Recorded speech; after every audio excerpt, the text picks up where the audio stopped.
Well, welcome to ArcGIS API for Python, working with ArcGIS apps. My name's Nene Aubrey. I'm a developer on the Python API, and this is my coworker. Hello, everyone. Thanks for coming out today to our section. I'm Manushi Majumdar, a product engineer on the same team. All right.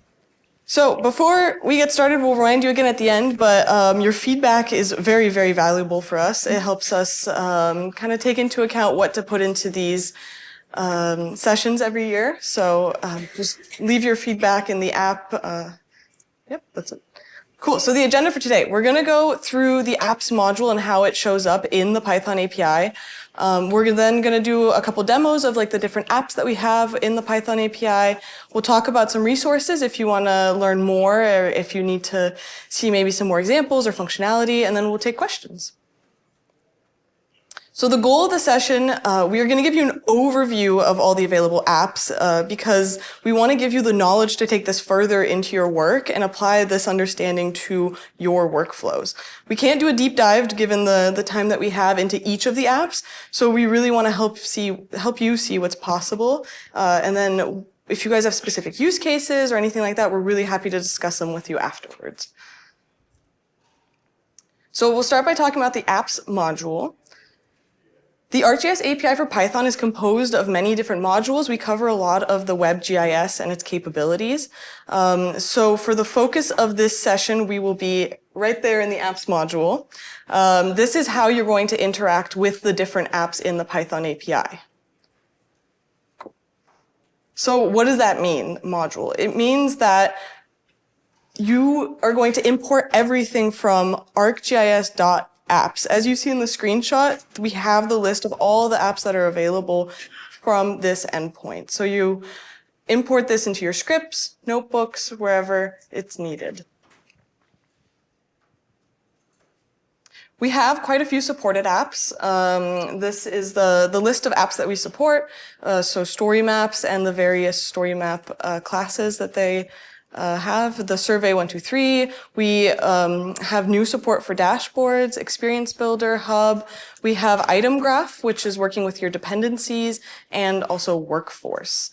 If there's an app that you use that you don't see on this list, we're always happy to listen to like your use cases, your workflows, and see how we can extend our support of the apps. We work really closely with the different app teams to try and get the most that we can in each of these modules. So a lot of the app teams are also presenting, and we'll share a couple sessions later on which app teams are presenting their workflows with Python API. So without further ado, we're just going to jump straight into the demos. Let's see. Oh, sorry, my mouse is, there we go. Nice. All right. So I'm going to be doing a demo for editing story maps and then also one for surveys, and then Manushi will be taking the rest of the demos. So let's go to the top. The best thing is to show you the story map that I've created. So I have this nice little story map that I made. It's about places to travel in this world. So I have a nice little sidecar with some images, maps, things of the sort in here. And then as you can see, for each of the places I've made couple contents to go along with it. I'm not a story map creator, so this is just a very like beginner story map for me. But we're going to use this story map within the Python API now. So everything that you saw, all that content, we're going to see how it's represented through the classes in Python. So we're going to import from the apps module, like I showed you, the ArcGIS.apps. Here we're going to do .storymap to get that StoryMap class. This is going to be your entry point to working with your story map. We're going to log in using the GIS object. So here I'm going to log in. I created a profile for my ArcGIS Online. So you'll see that this GIS is used throughout to access content and things of the sort. So I grab the item ID from my story map, and I'm going to pass it to the StoryMap class. This is how I instantiate the class, and I tell it work with this existing story map that I have. Make sure I run this. And so when you do that, it grabs that StoryMap item, reads it into the StoryMap class, and you now have an instance of that class to work with. We can then further explore our story map so we can see all the contents that we have in it that I showed pretty quickly. So we have a cover, navigation, sidecar, and then everything that was in the sidecar, the texts and separators. So each item in this list is a class instance that you can then take and work with. They all have methods, properties, things for you to edit and automate your edits in your story map. If you want to grab an image and change the image, you can do that. If you want to update your text, things of that sort. So we're going to see an example of this with the sidecar. So I look at that list of content that I have, and I'm going to grab my sidecar from there.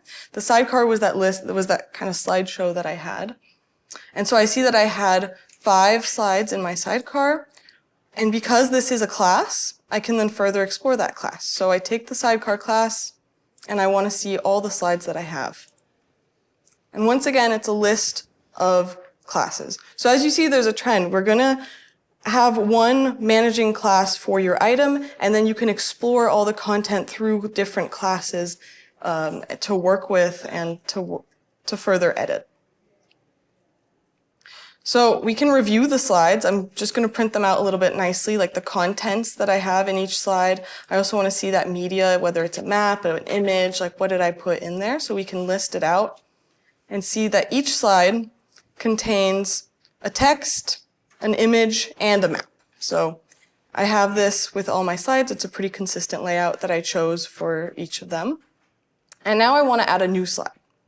So we can create instances of each of these. So like I said, text, image, and a map, and then add it as a new slide into that sidecar. So for text, we can say what is the text, what is the style of the text that we want to add.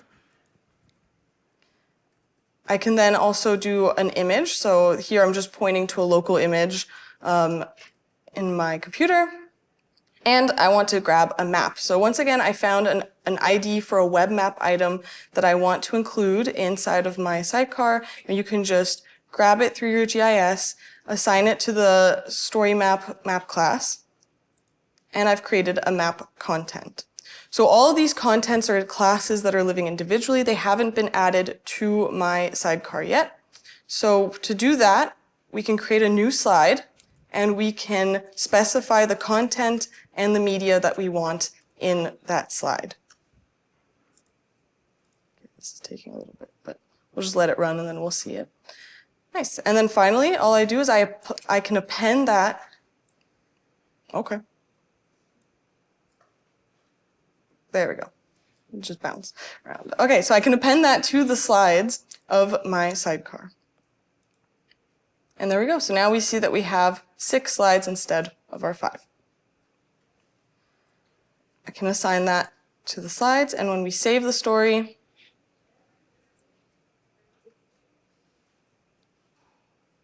we'll give it a second to save, and then we can go back, reload it.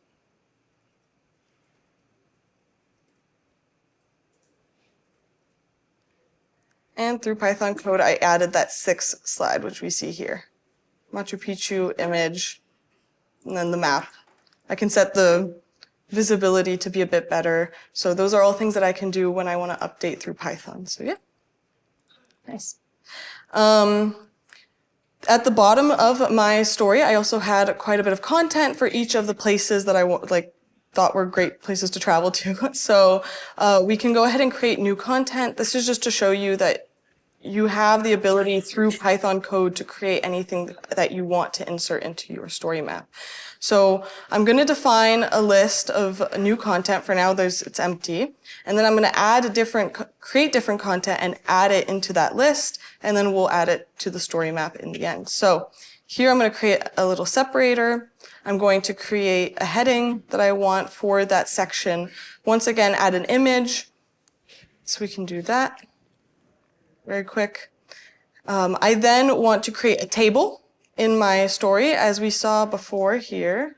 Let's see down here. I had little tables for each of my sections, so I'm trying to replicate this with the new content that I'm creating. And so we can create a table inside of our story map as well. I can add a button. And finally, I take all this new content that I've now created, and I can simply add it to the story map. And we'll see that it shows up in are contents of the story map, and I can save it all down here. Machu Picchu image, that link that I made with the button. Reload.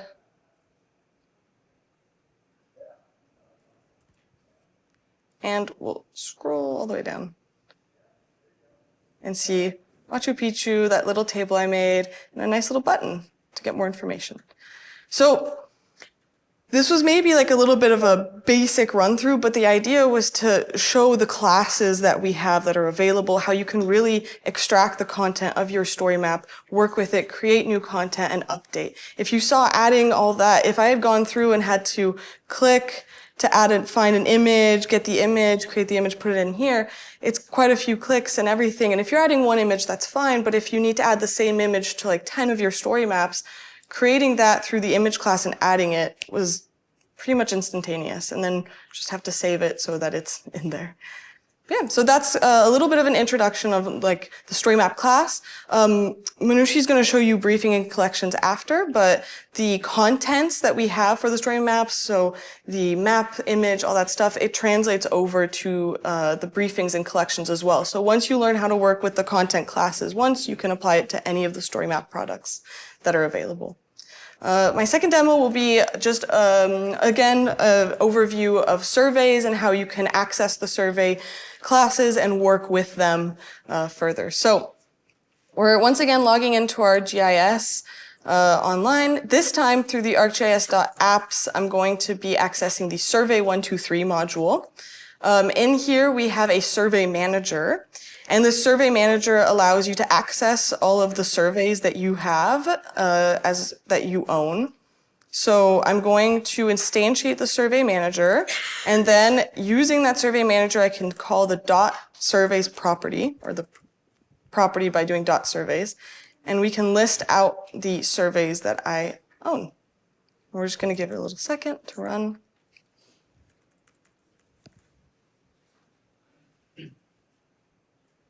And so doing this, it's going to give me back a list of survey classes. So once again, we're working from one class and then going down into what we need to edit. So the survey manager is its own class, and then it'll give me back a list, there we go, of all my surveys that I have. So don't have too many, but it's a good start. And we can start working with specific surveys. So you can either access one of the items in this list, or you can also, if you know what your survey is, you can get it through the item ID. So here we're just going to get one of our surveys and see it as, there we go, represented as the class, the survey class. We can do things then like inspect some of the resources on the survey. So the survey class allows you to access things such as like the reports that you've created and the report templates that have been created for the survey. We can do things such as add and manage webhooks as well. So I could add a webhook to my sightings, to my survey, saying that whenever there's a new sighting, I want to be alerted of this. And then you can also do things like update your webhooks, delete webhooks, things of the sort. There you go. And so when you look at a survey, you see, this isn't a notebook, just a little thing. If you press tab, you can see all of the methods and properties that are available for each class. So we can do things like check template syntax, we could delete webhook, like I said, you could download a survey, generate reports. Thanks, Nane. That was fabulous, actually. So yeah, I guess now I'm going to transition over from the previous concept of story maps that Nane showed us. So she showed us how to work with story maps, or stories as we know them. And for those of us who view story maps, we know that they also have briefings and collections, two other content types.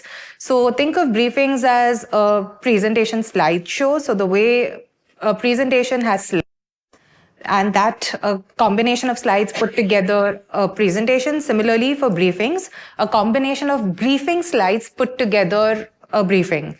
And yeah, let's get started in that case. So I'm importing necessary packages that I require in this case, and then I instantly connect to my online. So in order to initiate a new briefing, you just create a briefing by calling the briefing class.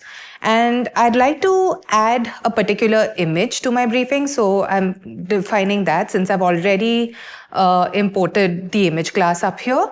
And then your cover of the briefing is like the intro cover slide. So just when you guys walked in, you guys saw a cover slide for the presentation that Nane started off with the title, the name.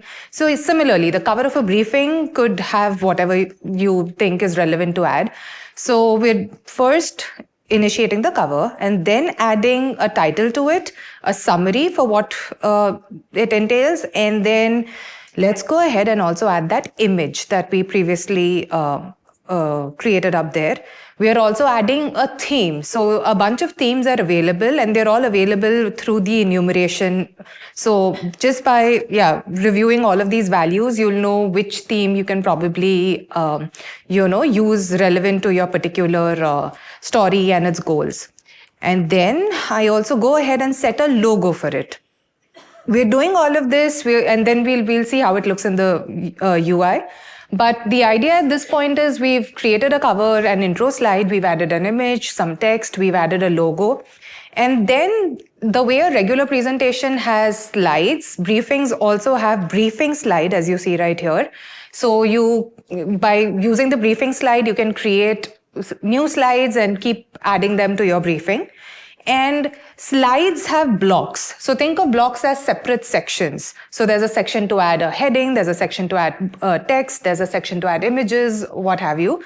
So you can create a briefing slide by choosing the layout. That is what kind of a layout you'd like for your briefing. Again, it's also part of enumeration with a bunch of values supported. So you don't need to memorize any of these. You can just hit tab here and see all the supported styles available for the layout, and you can specify the number of blocks or sections, like I said. So we'll go ahead and create a first slide with just one block. We'll also create a second slide with 2 blocks, and then no blocks for this third slide. We go ahead, we create all of these, and now we're going to add images to our block.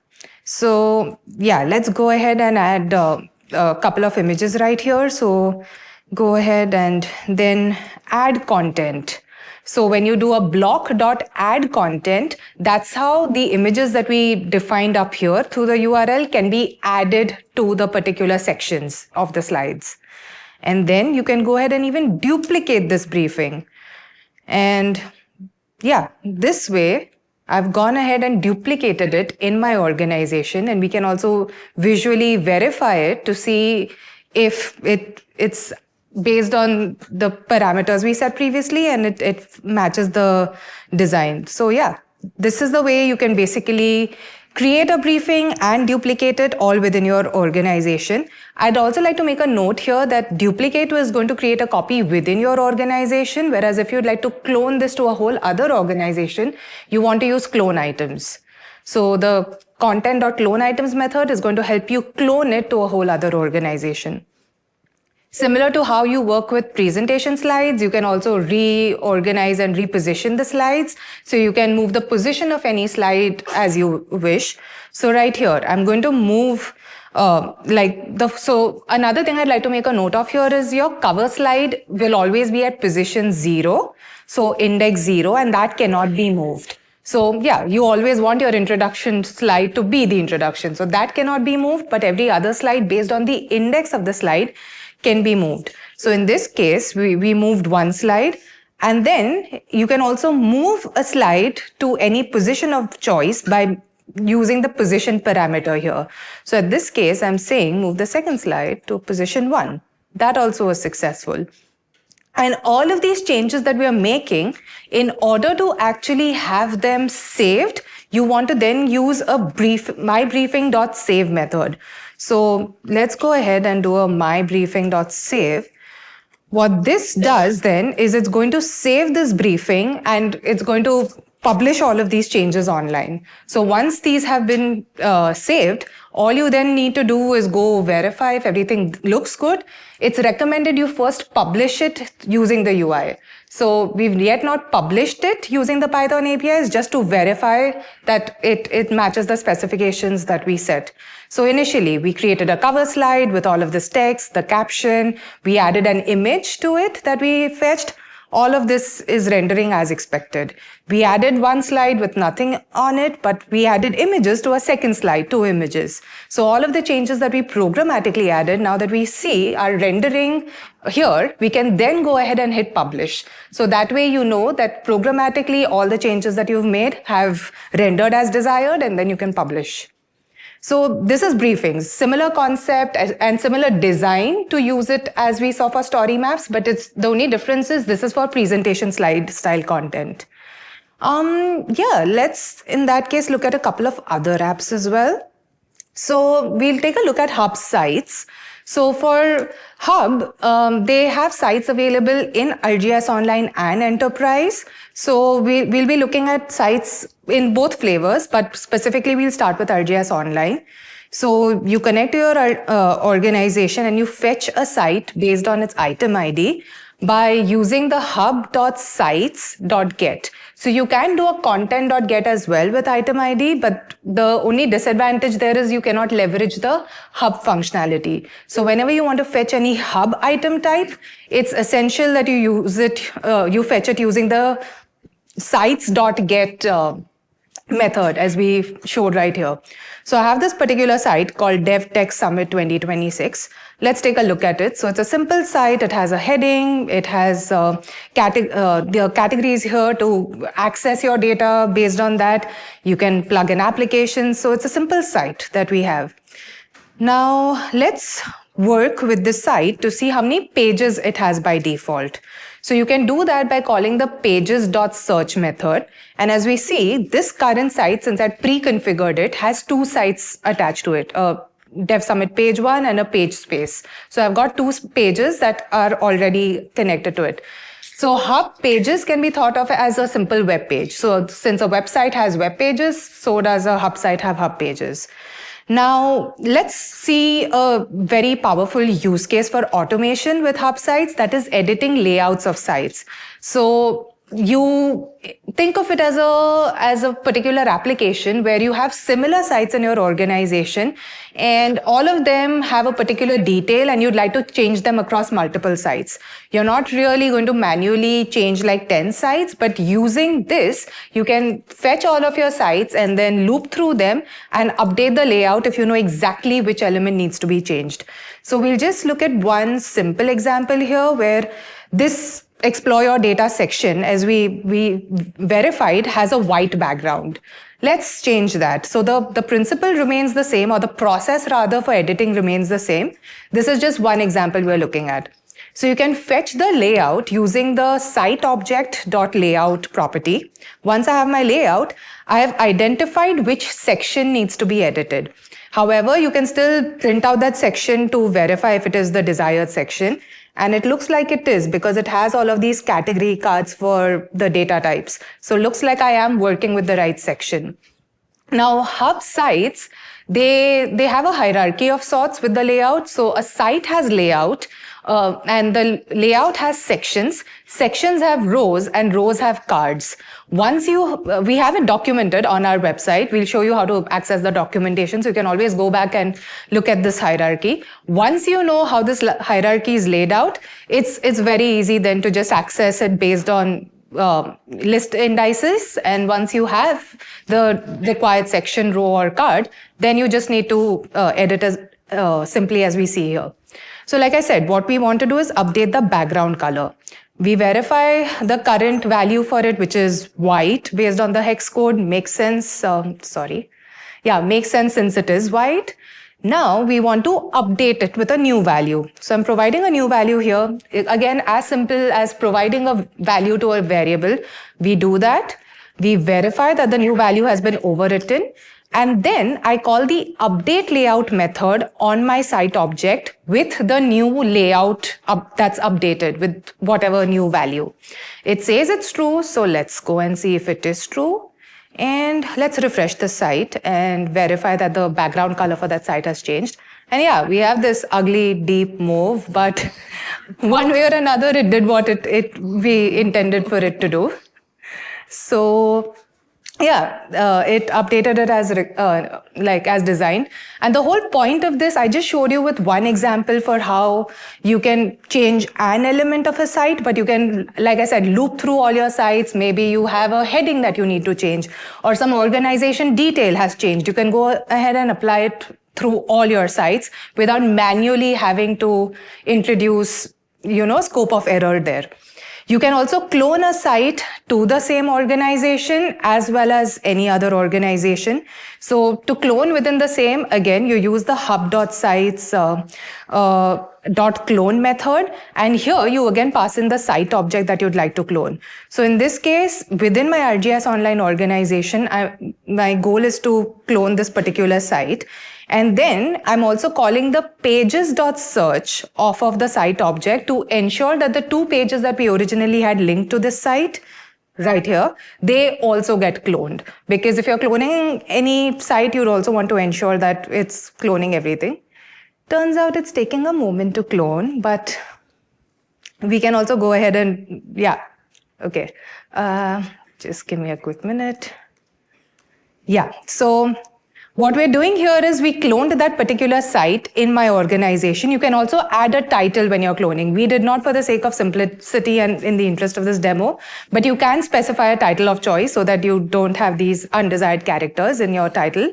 And then as we verified, the cloned site also cloned those pages and created copies of those. So it's not still referencing the old pages, it has created copies of the pages as well. Now we'll try cloning it to enterprise. So here I've logged into my enterprise and I'm now cloning to enterprise by calling the sites.clone method. One thing I'd like to make a note of here is when you're working with enterprise sites, you don't use the Hub submodule. You use your gis.sites submodule. Hub is ArcGIS Online, Sites is for enterprise. So if you're working with enterprise, as in you are creating enterprise sites or enterprise pages, you don't need to use the Hub submodule. You can access sites right off of your GIS object. So yeah, that's exactly what we've done. We've cloned it. And like I said, when you clone a site, you can add a title of choice. So in the previous example, we saw what happens when you don't give a title. And here, when we gave a desired title, it successfully cloned this in enterprise. You can also search for the pages to verify that the same pages have been cloned over, which they have. And deleting a site is as easy as calling the delete method on the site object. Now, yeah, this is my enterprise. Let me verify if this site has cloned over. So for some reason, it's not loading. But yeah, so this site, when cloned in enterprise, will also show the exact same way. And then you can also link and unlink pages. So linking pages is useful when you have multiple sites in your organization and all of them need to have some generic pages. So think of them as FAQ pages or contact us pages or about us pages. These are generic. They don't change organization wide, but they may be relevant for all your sites. So instead of cloning multiple copies of that one page, it's better to link it to multiple pages. That way, if for instance your FAQs need to be updated, your about us needs to be updated, that one thing will render on all your sites as opposed to then updating 10 copies. So here I've fetched a page that I would like to link. It's called Python first page. And then I go ahead and use the pages.link, passing in that page object with a slug of choice if required. And then I verify by calling the pages.search method if it has successfully linked that page. Turns out it has. And similarly, if something's no longer relevant and you want to unlink a page, you can just call the unlink, passing in that page object. So in this case, we've unlinked and also verified that when you call the search, it no longer shows that as part of the site's resources. So yeah, this was a quick Hub demo. We'll also look at Experience Builder. So Experience Builder is an app where you can basically make interactive web applications. It helps you work with different kinds of templates, layouts, widgets, and all kinds of different apps that you can then incorporate and web maps that you can then incorporate within one experience. You can access it again using the ArcGIS.app submodule, but the EXP builder is this particular app's nomenclature within the particular within the app submodule. So yeah, even though we call it Experience Builder, EXP Builder is the name it goes by, and Web Experience is the class name. So yeah, we may have popular names of addressing this as Experience Builder, but Web Experience is the class name, and EXP Builder is the app submodule specifically. And then, yeah, all of this is supported within. So you can fetch an item and then initialize it as a web experience. You can also set a template of choice and also path to your data. Once we have this, we can then go ahead and actually, let's make an experience and see what it looks like. So creating a web experience when you don't have an item you want to initialize it off of is as easy as providing a template and then the name. So here we've created this particular new empty experience. And once you verify it, that it's been added to your organization, you can then go ahead and edit it. You can add more layout elements to it. You can link it to your other apps. You can clone it to your organization or another prod organization that you have. You can also fetch a couple of properties off of it. So you have item ID, you have data sources. Currently, our data sources are empty because we just created this, but then within the data sources dictionary, you can then have linkages. So if you want to link it to a particular feature layer, a dashboard, a particular web map of your choice. And yeah, let's take a look at this while it's loading. So this is the new empty experience that we created. It gives us the chronology experience. So yeah, it's a blank vanilla experience. And then you can also manually add linkages to your data sources. You can also delete that new experience as simply as calling the delete method. And like I said, the whole goal of an experience builder really is the array of templates it supports. So you can create an experience builder through Python with all the templates. And before you commit to a template, you can also preview them. So that is a very key, I'd say, like capability that the Python API supports.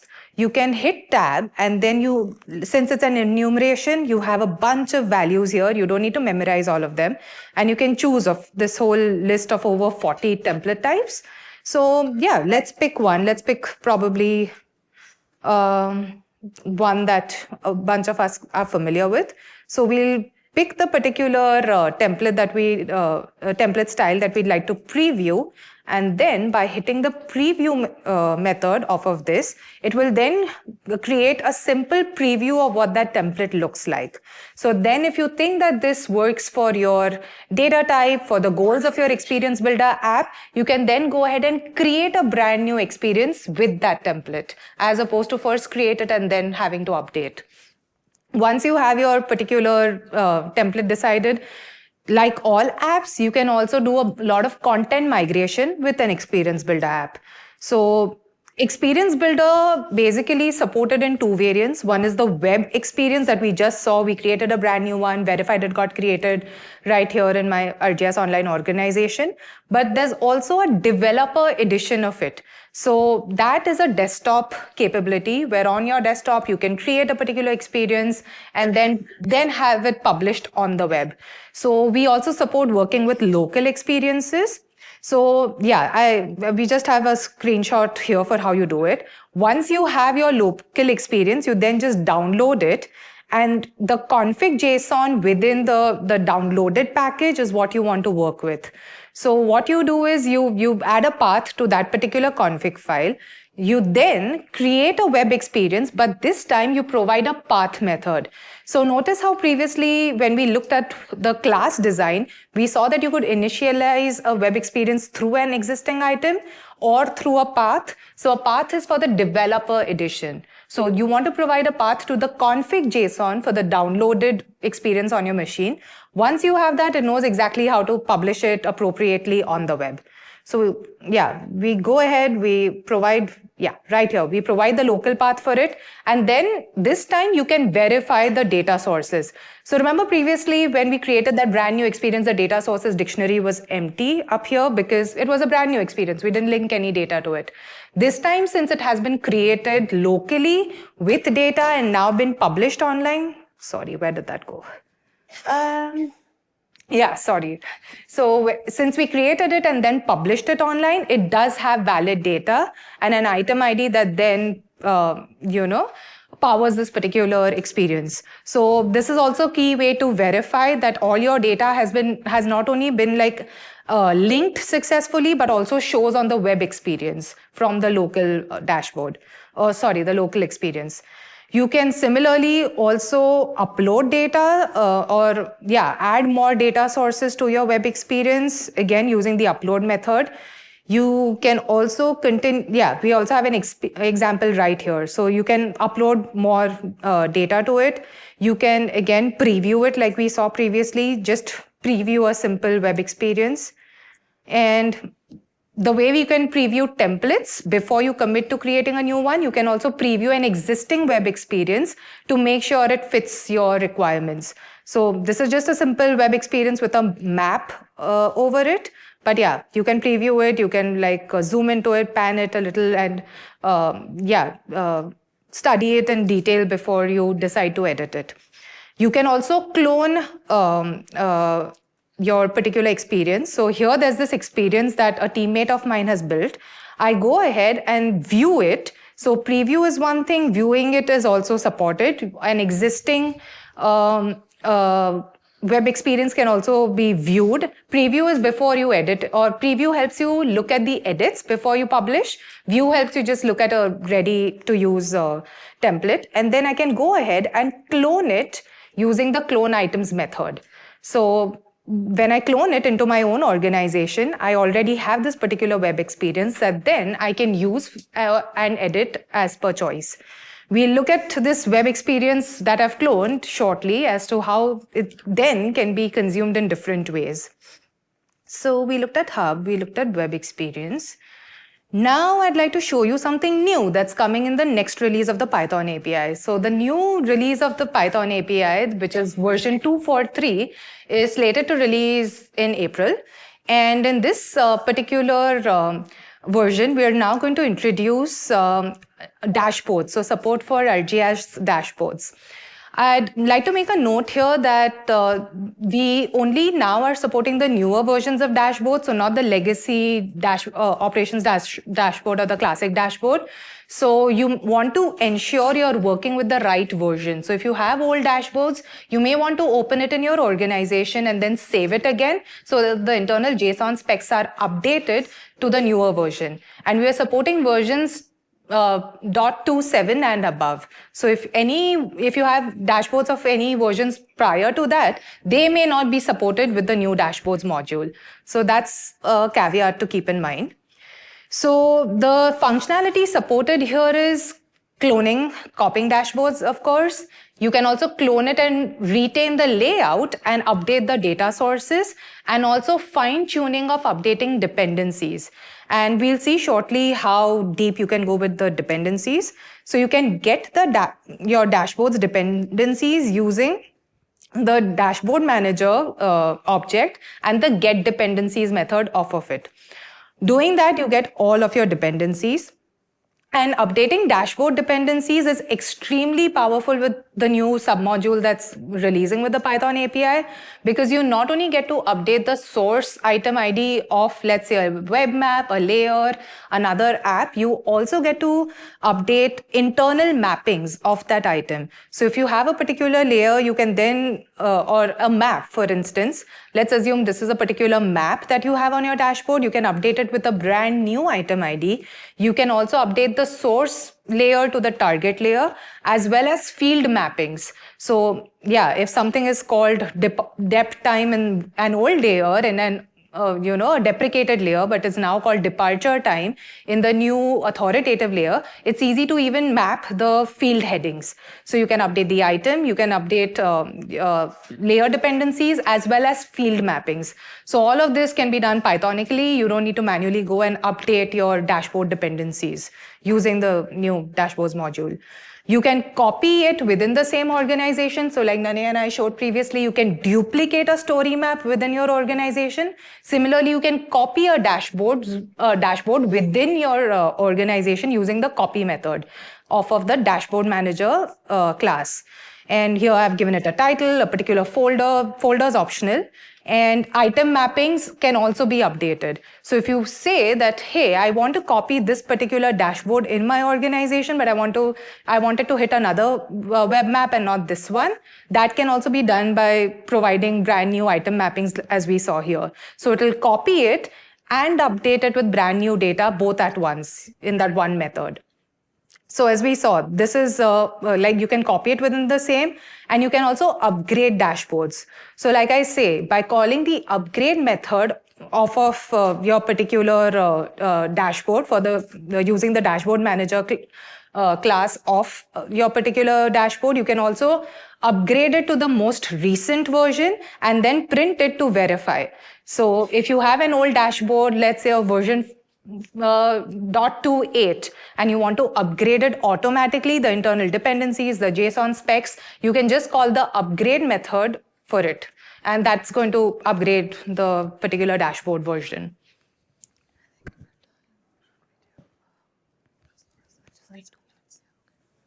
And yeah, just a final demo to tie it all together, since we saw a whole lot of apps here. One thing I'd like to show is a lot of times we work with isolated apps, but it's also extremely easy and possible to tie a bunch of these together. So we'll look at one quick example for that. So here we're working with a bunch of different apps. We'll touch an enterprise site, we'll look at a briefing, and conclude with a collection, a StoryMap collection. So I've fetched this particular briefing, this slide that I have. It's a very simple briefing right here. It just has data and a particular, details about it. So it's a very text-heavy briefing. I hope this renders as desired in the interest of, time and also, okay, great. So all this really has is a title slide and some bunch of text-heavy slides with data. What I now want to do is, for one of those data sets, I'm creating a brand new slide, and then to that, I'm adding a title for that slide, of course. I'm adding the position where I want that slide to be sitting in my slide deck, and I'm adding this particular item to it. So what I'm doing in this case is I've fetched this web map item, which is relevant to one of those data sources we saw on the slide, and then I'm creating a new slide.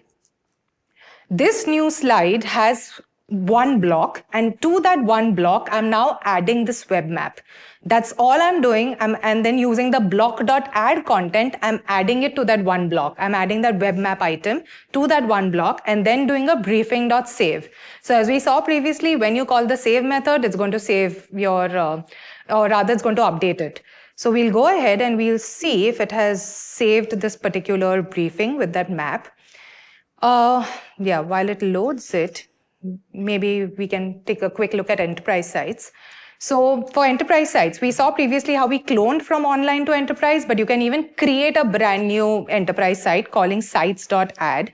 When you do that, you can then fetch the layout for that site. You can get it created anew. You can fetch, like I said, sections have rows, rows have cards. I've gone ahead and now worked with the row of this particular site. I fetch it, I verify it's the right row I want to work with. I now go ahead and add a dashboard to my site. So what I'm doing right here is I'm creating a new row. I'm appending it to the existing row, and this row is supposed to have a whole new dashboard embedded. Let's see how that works. And then we'll hit update layout on this. Let's take a look to see if our briefing has updated meanwhile. So yeah, I mean, at this point, as we see, we are not only updating multiple sites at once, we are also like, multiple apps at once. We are also then tying them all together. So here it's taking a moment thanks to the internet to load the map, but as we see, it has added that map object here for the precipitation data. So very easy again to update briefings. Our site right here also should have the new dashboard as we saw. We can then clone this to ArcGIS Online. So in case you have a more public-facing ArcGIS Online organization where you show all this content to your end users, you can clone that site once you've added the dashboard to it. And then you can add all of this to a StoryMap collection.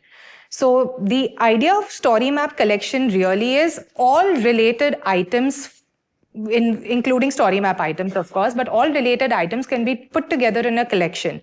We'll see how it looks like. So that dashboard that that web experience that I cloned previously, that I'm going to add now to the StoryMap collection. So I've fetched it based on its item ID.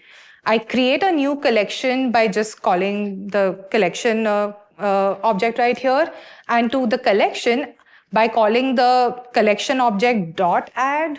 Okay. Unfortunately, it's not adding the web map, but yeah. So by calling the particular... You didn't define the name earlier, like you didn't run the cell. It is called web map. Yeah, but did you run the cell? Okay, yeah. It's okay. Wait. It just doesn't recognize. It's okay, we can comment that one. Yeah. No, so basically what it's doing in this case is it's adding all of your content. Thankfully it has. So all of the different items that you've added to the collection, so we added the online site that we cloned, the dashboard that we fetched, that we previously also cloned, and this particular web map, all of this is added to this collection. And then when you do collection.save, it's going to save this. We've given a title of choice, tags of choice. Access is private because currently I want to ensure it's up to specs before I share it publicly. And then also published because I want to publish it and ensure that it's, ready to view. So as we saw here, we not only created a brand new, or we edited an existing briefing by adding a new slide to it. We also cloned an enterprise site. We created a new site, cloned it online, and created a collection. And this collection has all the data that we previously used in this sample.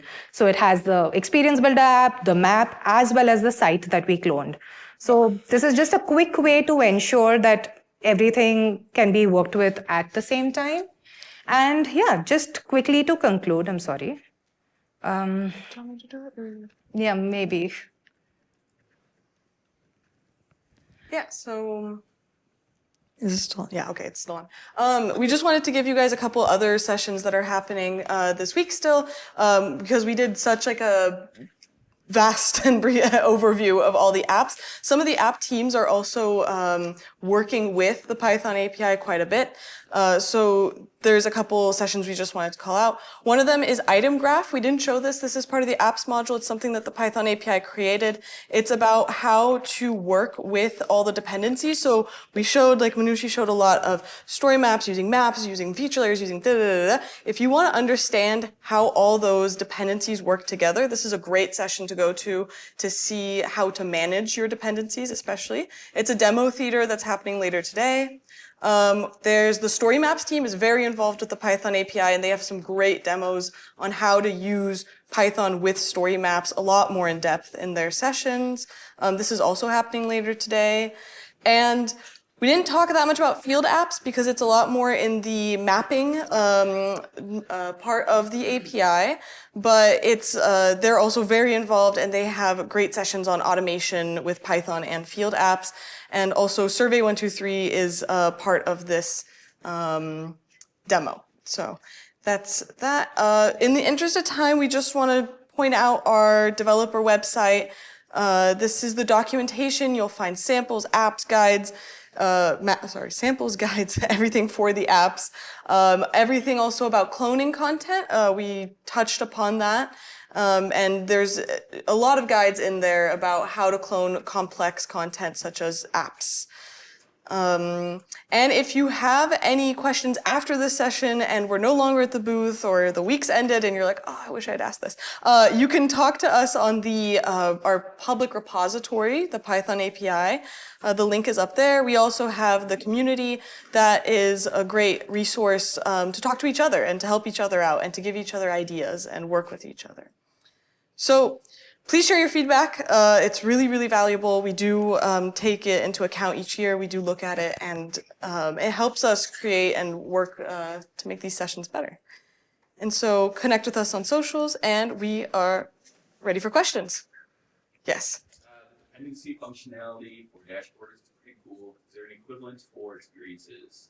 No, but that is a great... Okay, so the question was that the dependency method that we had for dashboards was really great. Is there something for experiences? So there is the data sources, like Manushi showed, sorry.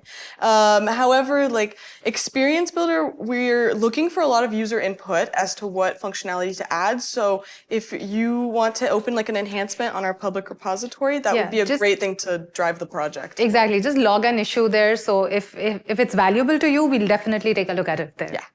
Great. Thank you. Yes. For products like dashboards and Experience Builder that support Arcade, Uh-huh. either as data sources or for like dynamic text, can you write Arcade expressions and pass them into the JSON or directly to the API? Yeah. So the question, no, I just want to repeat the question. Yeah, the question was about being able to include Arcade expressions in the code, like to update different things. So yes, you can use Arcade. It depends like where it's living within your app. But you can write expressions in Python. I have it for field apps. I have a demo I can show you, but you can write an Arcade expression to pass into your form, things like that. So it depends on the app that you're using, where the Arcade expression lives, like how to access it through our classes, and then how you can update it. But there are ways that you can update and define it. We don't have like the Arcade editor isn't in Python, so we're not going to be able to edit your Arcade, like help you with that part. But if you have an expression that you want to take and apply to other apps, things like that's a good way to use the Python API to automate it. Yeah. If that makes sense. Does that answer your question, or? Yeah.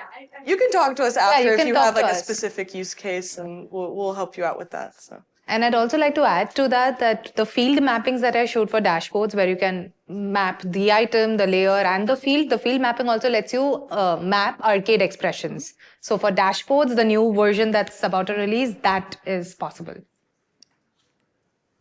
Yes? A question, maybe not for this event, but does the item dependency graph depend on the ArcGIS graph database?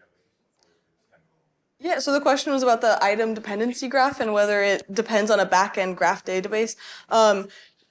It's a good question. Do you know that, or does no one know that? So it does use like an internal graph, like internally it builds off of like working with graphs and NetworkX essentially. But yes, I mean, I'm not too sure. Like Noah at the booth, he's the one who wrote it, and he's the one giving the demo session later, so he can have a better explanation of that. Sorry, we don't have a better answer. Yes. No. Is it fully supported events and projects, and is that usually updated and like when updates? So the question was for Hub, does it support events and projects, and does it update in tandem? So it supports the old events, not projects yet.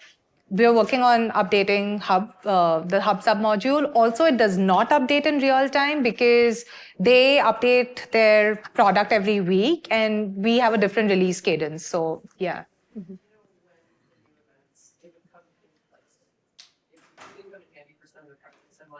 Right. If there's a timeline to support the events? Actually, maybe you can come and see me at the booth, and we can talk about it. Thank you. Any other questions?